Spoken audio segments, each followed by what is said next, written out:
C'est l'exemple parfait. Vous avez vu qu'entre Israël, l'Iran, les États-Unis, le Qatar, tout ça, c'est moyen. À ça, il y a deux choses. Soit ceux qui ont des actions type Total Energy, Shell, Aramco, etc., ont raison, ils vendent parce que ça va se casser la gueule.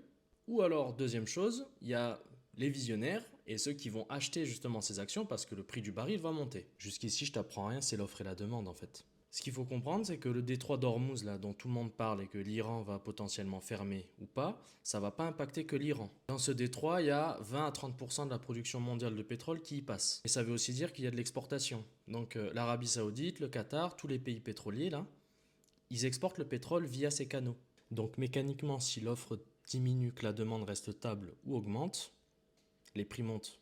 Mais quand tu as des ETF, finalement tu t'en fous, puisque les sociétés elles sont dans un panier et que les sociétés de pétrole, qu'elles chutent ou qu'elles montent, ça va pas vraiment entraîner l'indice. Ceux qui sont en train d'avoir un petit peu peur, ou alors qui vont se remplir les poches, mais ça c'est un pari, c'est les détenteurs d'actions individuelles.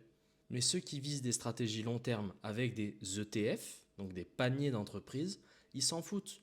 Typiquement, si dans le CAC 40 on retrouve Total Energy, ok, donc une des plus grosses sociétés françaises et pour le coup internationale dans la production de pétrole. Si Total Energy est impacté avec ce détroit d'Ormuz et tous ces complexes géopolitiques, Total Energy chute, mais une société sur les 40 qui composent le CAC 40, ça n'aura pas d'impact.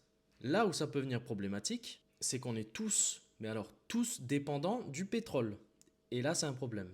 Mais une chose est sûre, c'est que ceux qui ont des ETF dans leur portefeuille en bourse, ils sont tranquilles.